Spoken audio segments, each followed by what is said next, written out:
Hello there. You're new, aren't you? Is there someone you wanted to see, sir? Well, yes, there was, as a matter of fact.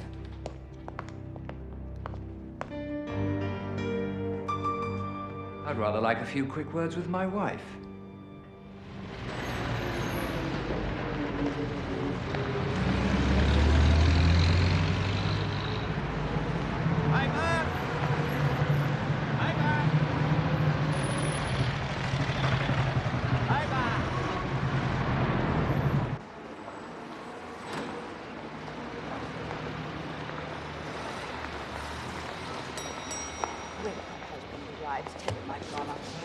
Good morning, sir. Good morning. Have your suite. Excuse me.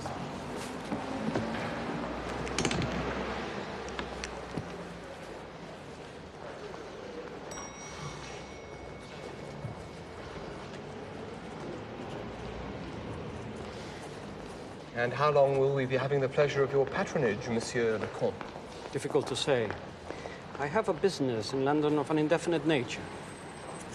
Have your florists attached to the hotel? But of course, Monsieur. Excellent. Suite 37.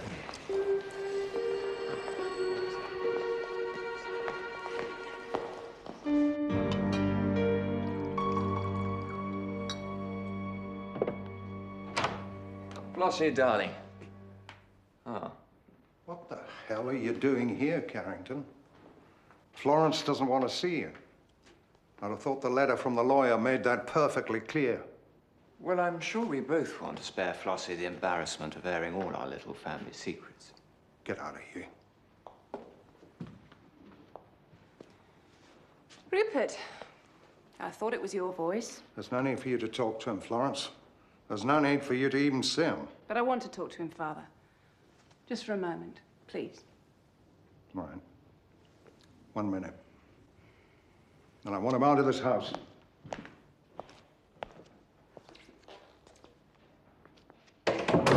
He never liked me. Good heavens. I can't imagine why. Look, Flossie, this legal separation, it isn't what you want, is it? Rupert. The only reason I wanted to be alone with you was to be absolutely certain I got you out of my system. I have. Goodbye, Rupert. Flossie, wait. Look, all right, if that's what you really want. But look, you couldn't, I'm in a spot of difficulty. You mean money? Not a penny of it. You've had a good run for my money, but now it's over. I think you should help me out, Flossie. What were they standing out of the close yesterday in Sydney? Listen, the geologist's report is fine. Couldn't be better. Where do the rumors start, you know? Paris? Who in Paris? Look, Tommy, hold the bank off. When the real report's published, those shares are gonna rocket. Yeah, right.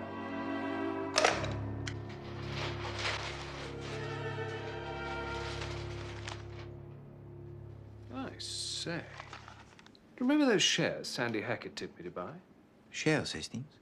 The Australian mining company, Yellow Creek. He said they were about to make some spectacular discovery. Do not tell me, Hastings. They are down to 5 shillings. 3 and 6, actually.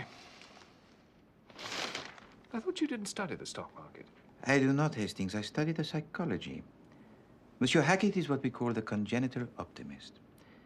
The only occasion on which we met, he assured me with the utmost certainty that it would not rain that afternoon because he was going to the garden party. Yes, I remember. It bucketed down.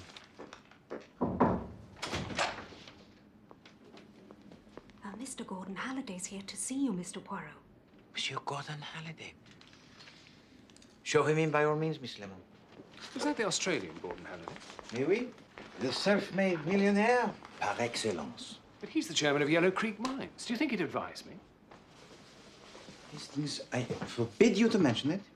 Monsieur Halidej is here to ask for advice, not to give it.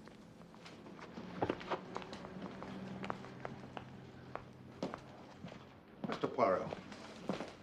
Very good of you to see me without an appointment. Not at all, Monsieur Halidej, not at all. How may I be of service to you? Well, actually, it's a little awkward.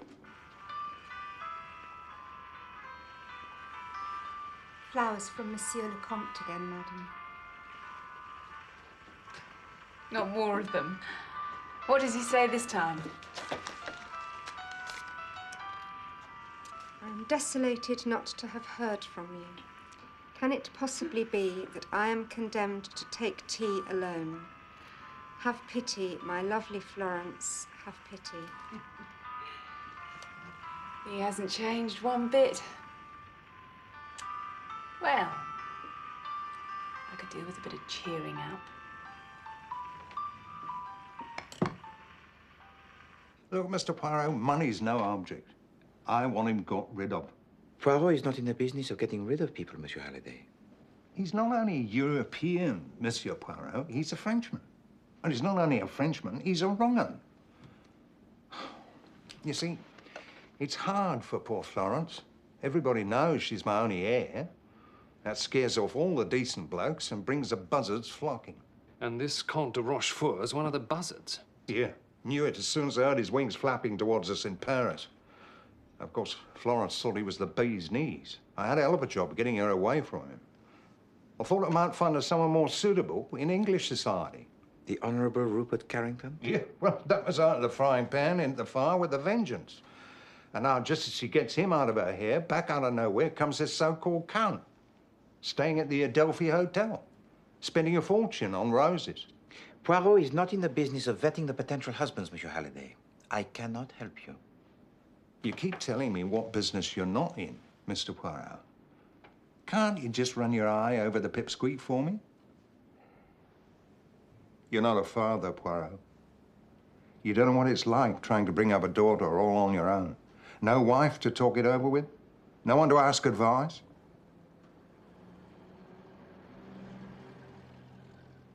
Very well. I will run my eye over him for you. I can tell you where he'll be in half an hour from now. Unless I'm very pleasantly mistaken, Florence will be there too.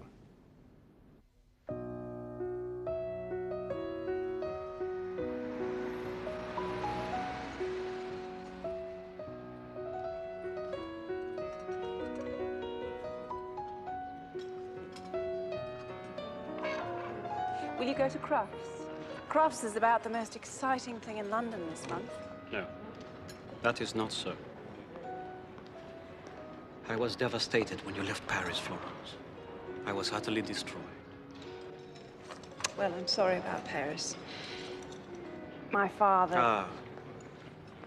Your father.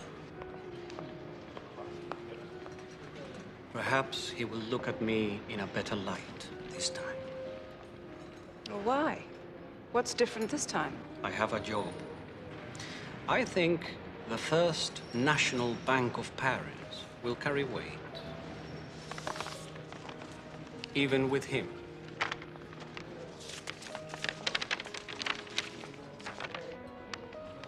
Well, Hastings, what do your instincts tell you about our so elegant Count? Well, not a lot, really. Just looks like a typical frock. A typical Frenchman. I mean, typical Frenchman of his time. A Frenchman. Quite so, quite so. Typical of his type.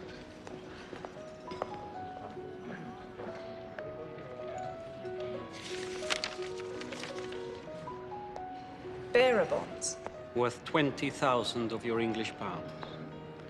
Now, if the bank can trust me to such an extent, so can your father. So can you. Perhaps.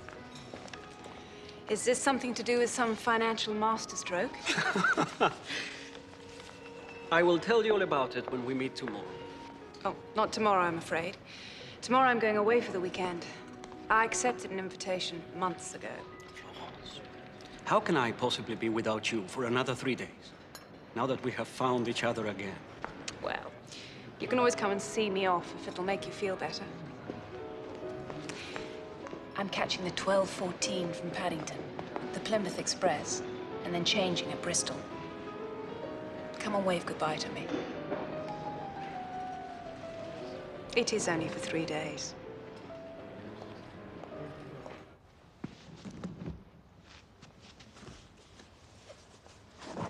Which of the jewels shall I pack, madam? Oh, I can't decide. I'll take the jewel case with everything. Do you think that's wise, Miss Florence?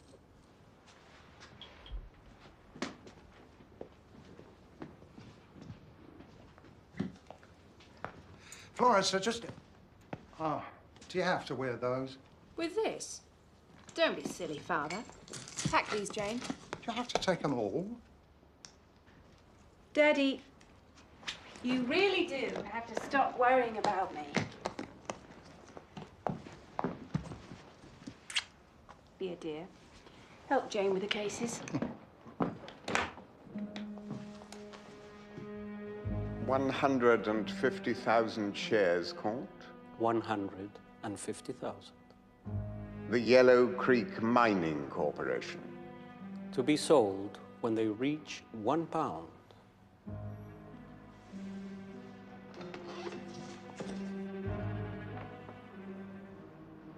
It's my security.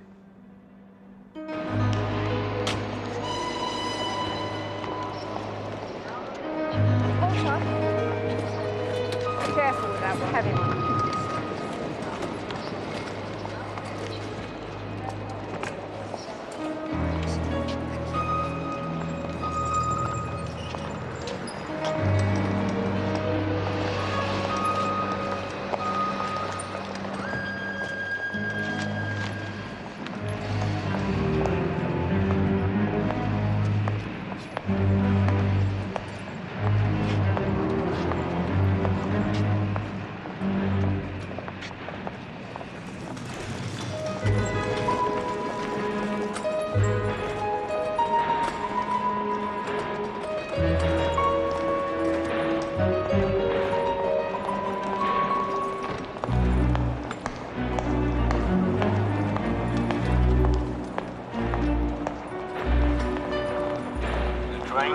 Standing on platform 1 is the 12:14 Plymouth Express via Bristol.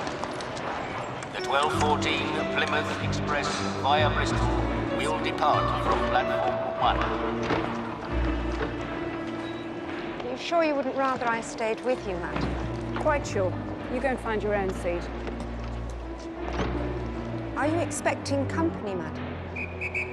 Of course not. Why on earth should I be?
Excuse me.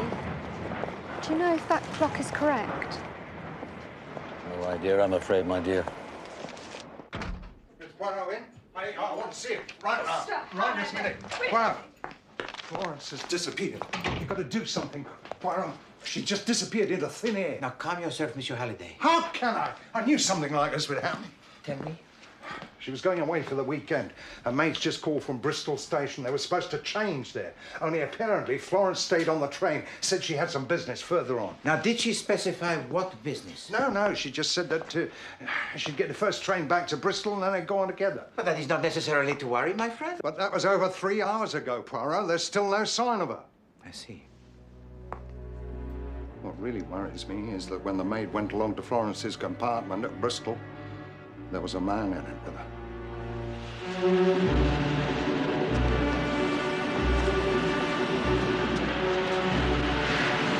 Train now arriving on platform 1 is the 12:14 from Pidington. This is Plymouth Station. The train now arriving on platform 1 is the 12:14 from Pidington.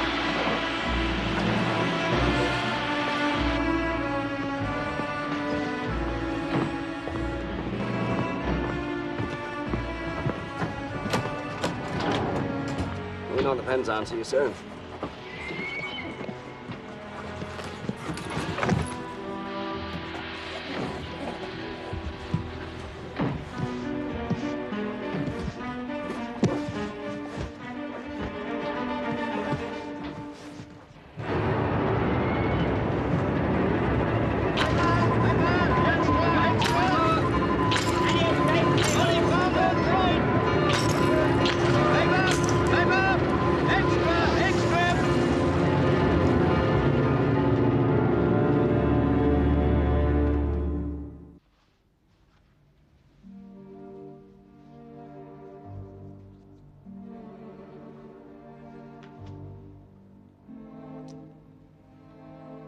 What's it all for, Poirot? You're a clever man. You tell me that. My dear friend, I'm so very, very sorry. You find a murderer, Poirot. I'll make you richer than you ever dreamed. Halidej, my friend, it is not a question of money. Believe me, I also shall not rest until the murderer is brought to justice. Now, it is essential that I speak with the maid at the earliest possible moment. She's in the breakfast room. The police are questioning her right this minute.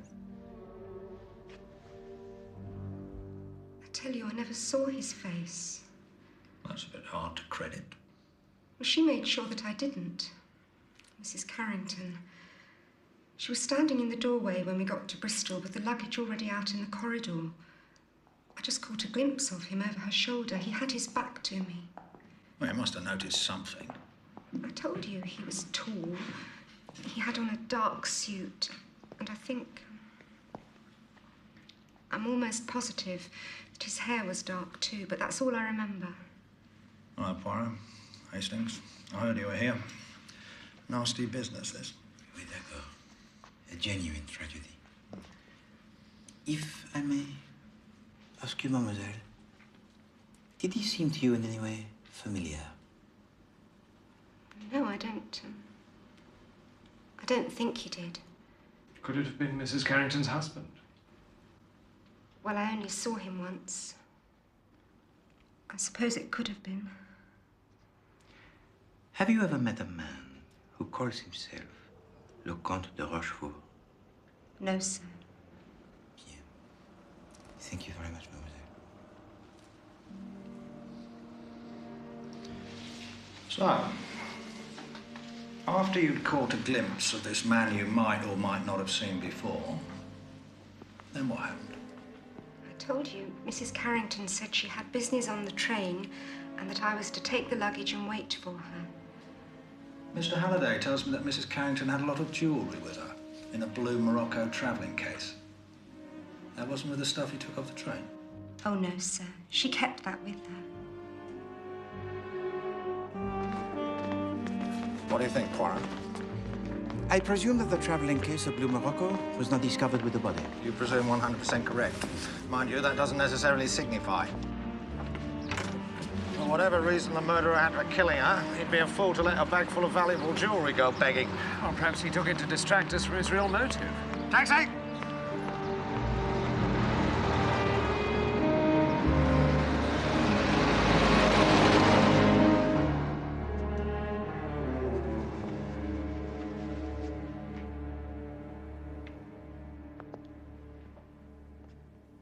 How long had she been dead when the body was discovered at Plymouth? About 3 hours, the doctor says. After Bristol, the train stopped at Weston, then on again to Taunton.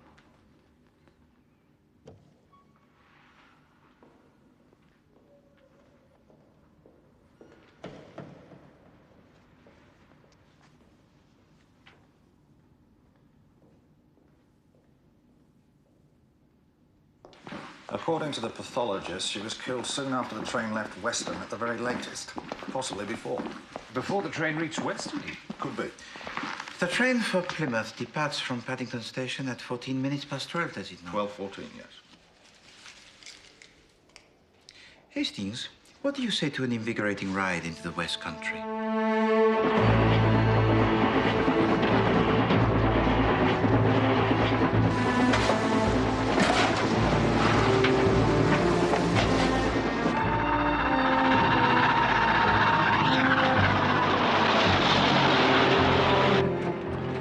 Weston Station.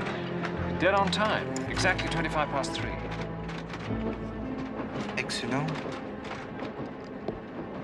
And exactly 35 minutes after leaving Bristol, at which time yesterday Madame Carrington was alive and well. The question is, Hastings, was Madame Carrington still alive and well at this moment? And if she was alive and well, did she remain in the carriage? Or did she descend from the train onto the platform? Perhaps to stretch her legs, taking the fresh air? And did anybody see her doing it? I see someone. Perhaps we should ask a porter or something. Yes, we could. Or possibly. Pipe! Pipe! Get your pipe here! Excuse me. No, thank you. You have the appearance of a bright, observant young lad. That's what my mum says. What? Tell me, I want you to try to remember, at precisely this time yesterday, did you see descending from the train a woman, a handsome young woman in a blue hat and coat, perhaps? She brought a newspaper of you, huh? You mean the Australian lady? So you remember her? I couldn't forget her, Gov. Not the fuss she was making. Fuss? Yeah. She kept going on about wanting a late edition of the paper, any paper. Well, I told her I only had the early edition, but she wouldn't believe me. Kept going on saying I must have one as her life were at stake. I said, pardon. And, did she give to you any reason why she was so desperate to acquire this late edition? No, she just kept saying he'll be so angry and looking back at the train like someone was on it waiting for her. And then? Well, nothing. She just kept going on and on until she nearly missed her train. She only just managed to jump back on it as it was moving. Thank you very much.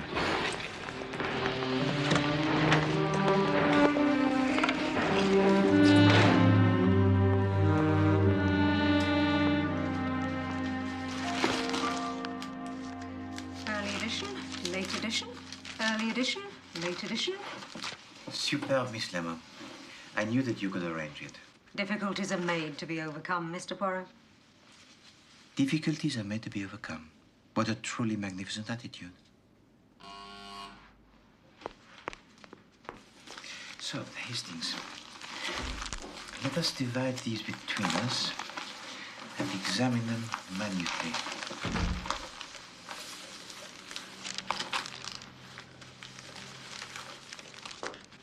Inspector Jack. Chief Inspector? Poirot? Hello, what's this? You looking for a job? No, I know. You've had a chat with that newsboy. You think there's something in it? That is what we are trying to discover, Chief Inspector. Well, I just thought I'd come and tell you, you could be on the right track with that French gent. Apparently, he left the Adelphi at 11 o'clock yesterday morning, an hour before the express left Paddington, and didn't get back till gone 10 in the evening. And nobody has any idea where he spent the day. However, we picked him up trying to catch the boat train this morning. We just stopped him for questioning and he made a run for it.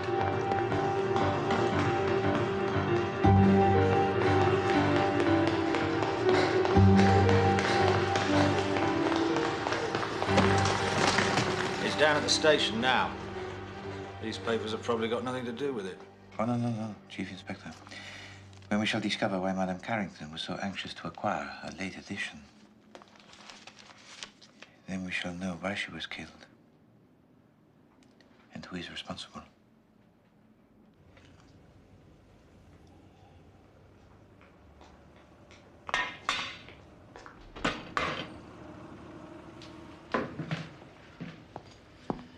Another one.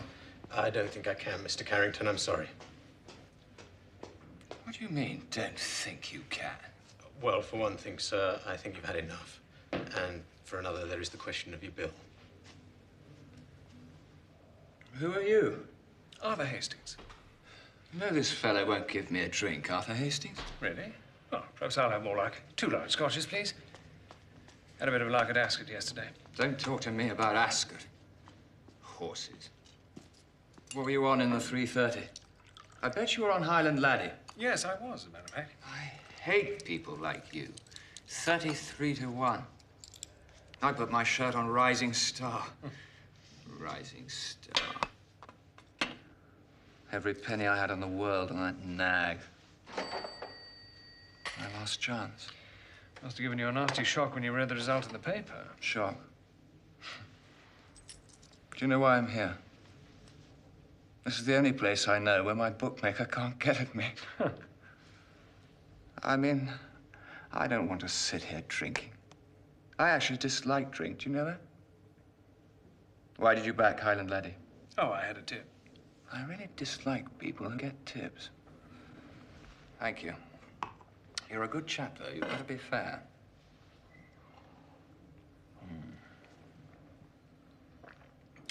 How did you know I read about it in the paper? No, you said. You said you weren't at the course. Did I say that? You are a good chap.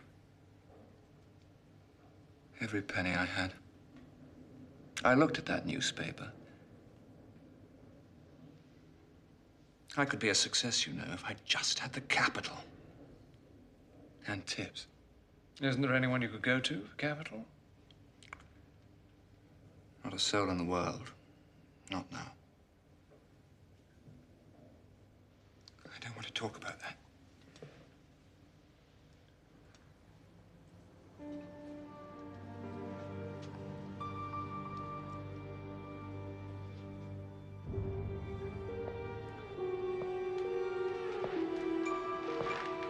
I demand to see the French consul. All in good time, Monsieur le Comte. This is a serious business. I know nothing of the death of Mrs. Carrington, I tell you. I am devastated by it. I'm rather more interested in these things for the moment. Mr. Halidej, yes, sir. Chairman. Reditelj. Mr. Halliday? Monsieur Halidej, I am devastated for you. Now, the Count says he last saw your daughter when he had tea with her at the Adelphi on Wednesday. Yeah, he did have tea with him. One interesting thing, though, Mr. Halliday, is that he had these with him. Bearer bonds. And what the Count can't tell us, you see, is what sort of financial dealings would require him to bring £20,000 worth of these bonds into England and then take them back again to Paris 3 days later. He was obviously using them as security. Security for what? That is my bank's business. Not according to them, it isn't, sir. I rang them up, you see. They're quite anxious to have a word with you. What bank are we talking about? The International Bank of Paris. Wait a minute. I know what he wanted the security for. 10 days ago, somebody started a rumor that a geologist's report on one of my mines was going to be unfavorable. The shares plummeted. He must have made a real killing. He'd have bought the shares at about 3 shillings and sold them the day after the real report came out. And they went back up again to about 20. Making about £100,000. This sounds like something for the fraud department. Fraud? What fraud? It's normal business practice. No wonder you were so anxious to get hold of the late edition.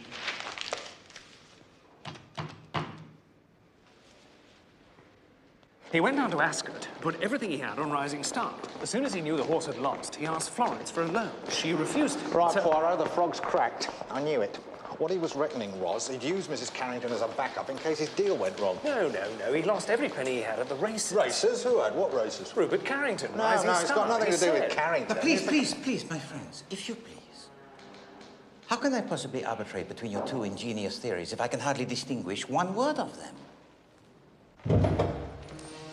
Now, Chief Inspector, your theory, as I understand it, is that the Comte de Rochefort intended to use Madame Carrington as a fallback on. If the takeover deal went wrong, he would then demand of her the money in order to redeem the bonds. He's admitted as much. But the deal did not go wrong, did it?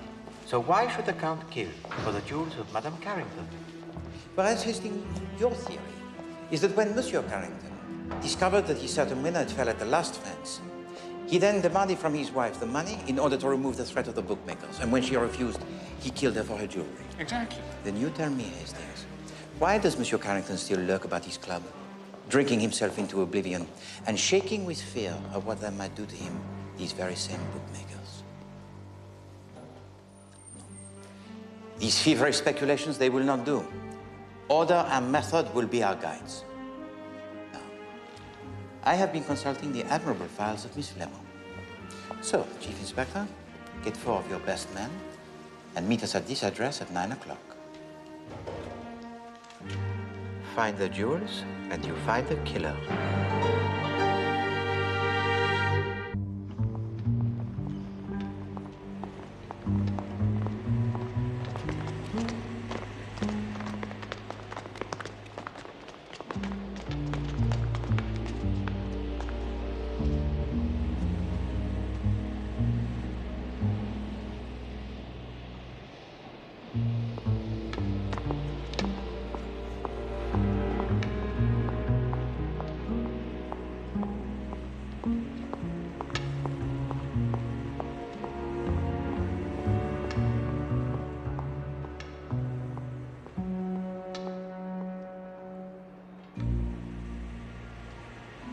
What's happening?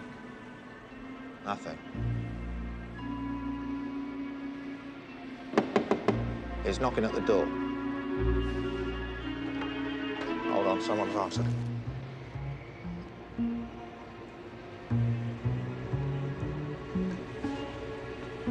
He's gone in.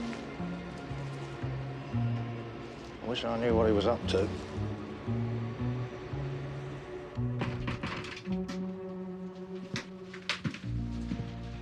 Quite clear what this is about, Mr. A friend advised me to get in touch with you. Friend? What friend? He prefers to remain anonymous. Oh, yes. I don't think I care for anonymous friends. My friend is anxious to buy some jewelry. Plenty of shops around. You look like a jeweler. You're very acute, monsieur.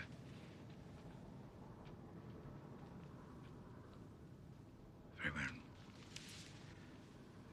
Perhaps you read of the jewelry robbery the day before yesterday on the Plymouth Express? I don't read that sort of trash. You are very wise, monsieur. There is blood on those jewels. It will make them very hard to sell. You're a funny little fellow, aren't you? What are you? Montenegrin? Polish? Belgian, Monsieur Mackenzie. You see, those jewels will have to be broken up, removed from their setting. And whoever tries to sell them will be lucky to receive 1/6 of their true value.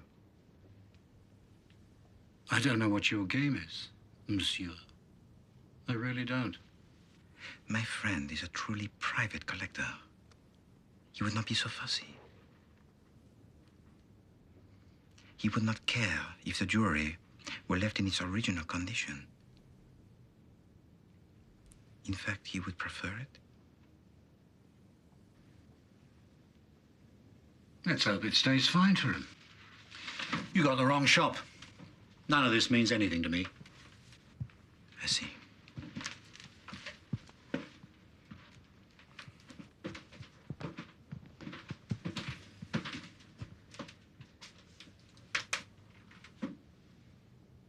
Sorry I couldn't be of any help. We all have false hopes, Monsieur Mackenzie.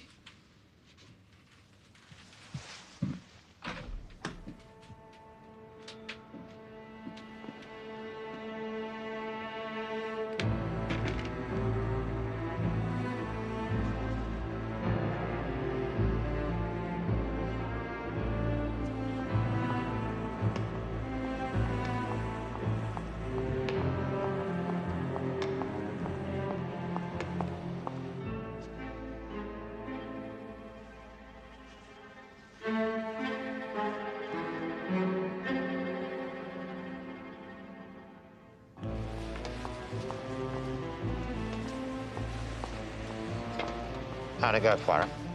It is him. He denies all knowledge, of course, but there he is on the coat rack. A duplicate of the coat Madame Carrington was wearing at the time of her death. Why did he need a duplicate? For his accomplice to wear Hastings. I didn't know he had an accomplice. But of course he did. That is how I was able to locate him. Right. Come on, lads.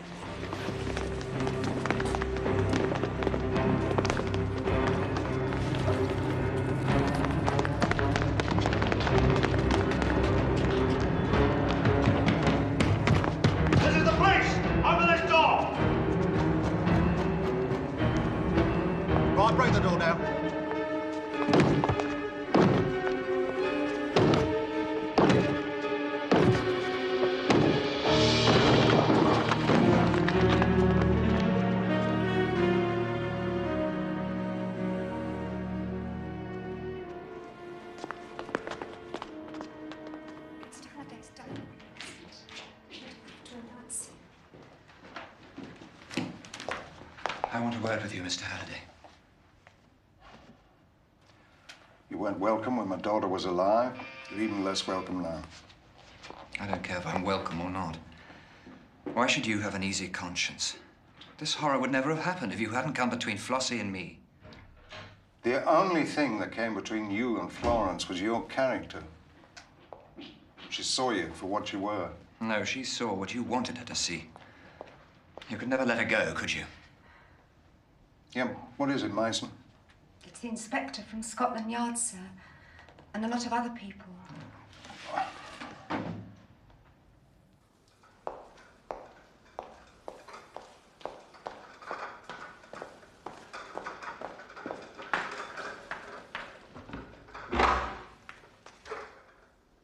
Do we have to talk about this? I am afraid that we do, Monsieur Halidej. Does no good. Okay, go on. I still don't understand the business about the newspapers. Neither did I at first, my friend. Why should Florence be so desperate to procure this newspaper? Please, mademoiselle, allow me. Perhaps her companion was a man who was desperate to know the results of a particular race.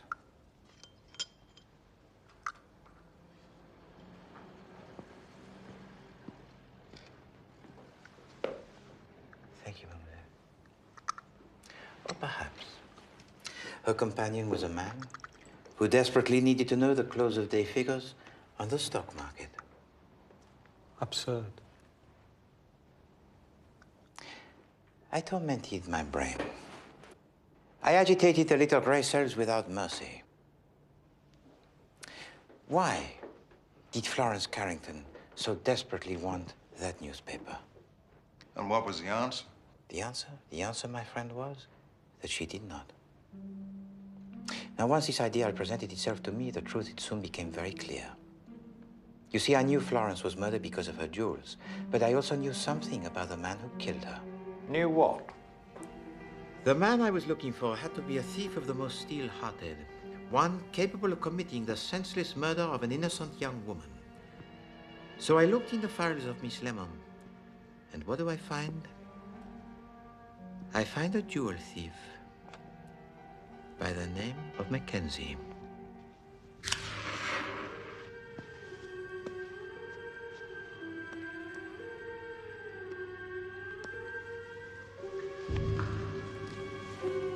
A plan is devised, which will suggest that the theft of the jewels is not the principal cause of the crime that is to take place. That color really suits you.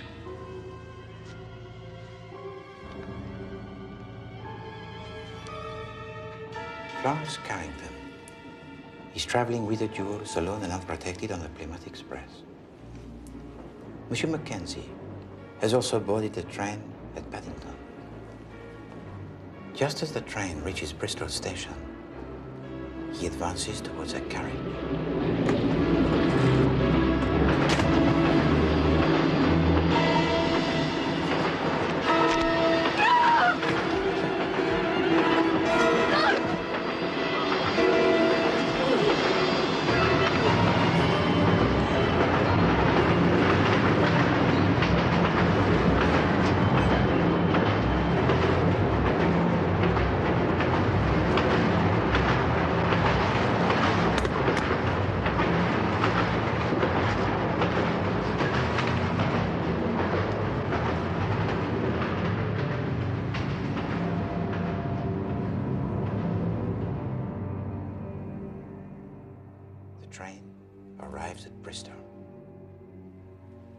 Monsieur Mackenzie descends from the train, carrying with him not only the jewels, but also the baggage of Madame Carrington.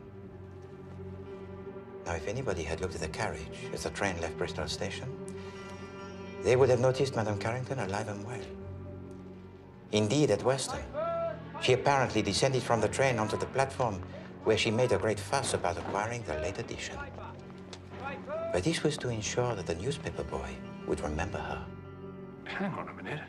The pathologist said she was dead before the train reached Weston. Maybe even before Bristol. Précisément, mon ami. So how is this possible? Do we believe in ghosts? No. No, we do not.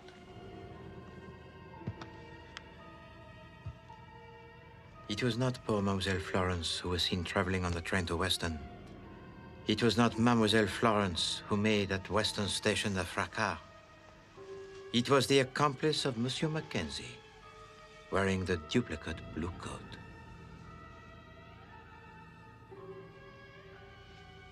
To kill a fellow human being is vile, my friends. But I wonder if to kill a fellow human being with a knife is not the most vile. You look a proper lady. To see the eyes of the victim staring into yours. To feel the breath upon her face. The scrape of the knife point between her ribs. You see, the ruthless accomplice of Monsieur Mackenzie was a woman called Grace Kidd, who was employed by Madame Carrington under the name of Jane Mason. Tell me, mademoiselle, was it absolutely necessary for a poor, wretched woman who had never done to you one moment's harm to die? Was there no other way?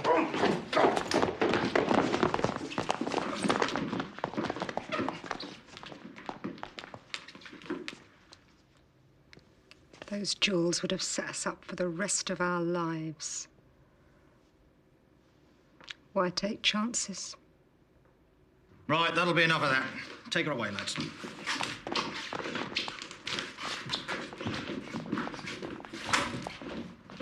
Poor Florence. Poor dear Florence.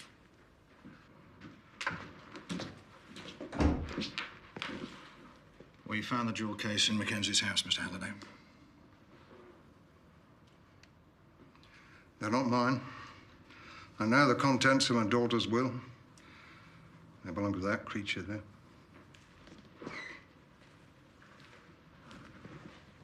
No. No, I don't want them. I'm not going to profit by Floss's death.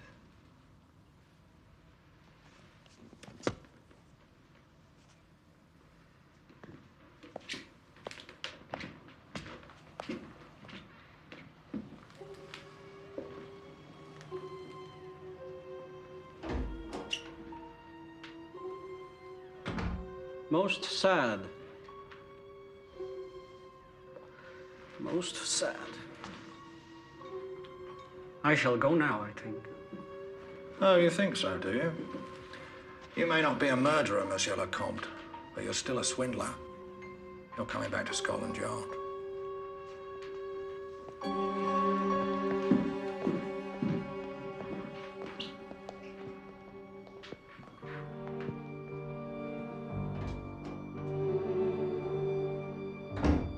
Dear Mr. Poirot, I would like to express my gratitude for your help in this tragic business.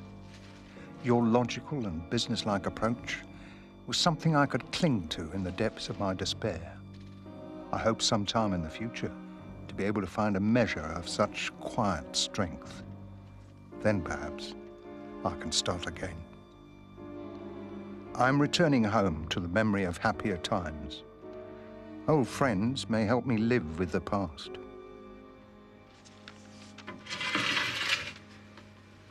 Poor Monsieur Halidej. He says in his letter that he will return to Australia, immerse himself in his work, and try to forget. He has been most excessive in his generosity.